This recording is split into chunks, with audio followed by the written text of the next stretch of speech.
এইখানে হচ্ছে আরেকটা এলইডি সিস্টেম ড্রয়ার বাস। আপু এটা কি নিয়ে আসছেন আজকে? জি ভাইয়া, এটা হচ্ছে ভার্টিক্যাল পুল আউট 12 লেয়ার একটা স্টোরেজ বাস্কেট। এটার মধ্যে আমরা সকল জিনিস অর্গানাইজ করে রাখতে পারবো, কারণ কিচেনটা মেসি থাকলে কিন্তু দেখতে ভালো লাগে না।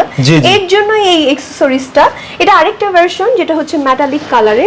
এই সিরিজের আরো কিছু অ্যাকসেসরিজ রয়েছে যেগুলো আমি আপনাকে একটু দেখাই। যদি এইখানে হচ্ছে আরেকটা এলইডি সিস্টেম ড্রয়ার বাস্কেট, যেটা হচ্ছে আপনি পাল্লাতে ইউজ করতে পারবেন। কিছু কাটলারি, স্যুপ বাস্কেট, প্লেট সবকিছু এটার মধ্যে অর্গানাইজ করে রাখতে পারবেন। একটু আমাকে বলবেন এগুলা কিভাবে সেল হয় যদি একটু বলতেন? এগুলা পার পিস সেল হয়। আপনি যদি বলেন আমাদের ইন্টেরিয়র দিয়ে দিচ্ছেন, তাহলে ইন্টেরিয়রের মধ্যে আমরা এটা কোথায় বসাতে হবে টোটাল কিন্তু আমাদের হেডেক চলে আসবে। টোটালটা আমরা আপনাকে করে দিব। ওকে, এগুলা যারা পারচেজ করতে চান তারা সরাসরি চলে আসতে পারেন উত্তরা 3 নম্বর সেক্টর রাজলক্ষ্মীর পিছনে Alibaba door and home solution, অথবা স্ক্রিনে দেওয়া নম্বরে যোগাযোগ করে ডিটেইলস আরো জানতে পারবেন।